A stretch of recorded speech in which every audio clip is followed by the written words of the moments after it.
अस्सलामुअलैकुम दोस्तों, आज हम जिस साइट पर हैं इसकी हमें वॉशरूम की तलिए की और चारों तरफ दीवारों की हमें टाइलें चेंज करनी थी। दीवारों की हमने कर दी हैं दोस्तों। अब तलिया रहता है, तलिए को पहले लेवल करना है, उसके बाद फिर टाइलें लगाना शुरू करेंगे और उसकी चौकी की भी चारों तरफ हमें टाइलें लगानी है इंशाल्लाह। फिर आपको हम फाइनल करके दिखाते हैं।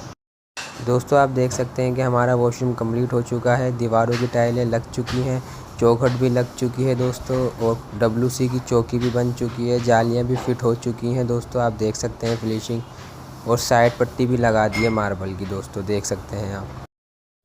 बाकी दोस्तों फिर मिलते हैं इंशाल्लाह नेक्स्ट वीडियो में। जब तक के लिए अल्लाह हाफिज़, और वीडियो को लाइक और फॉलो ज़रूर कर देना दोस्तों।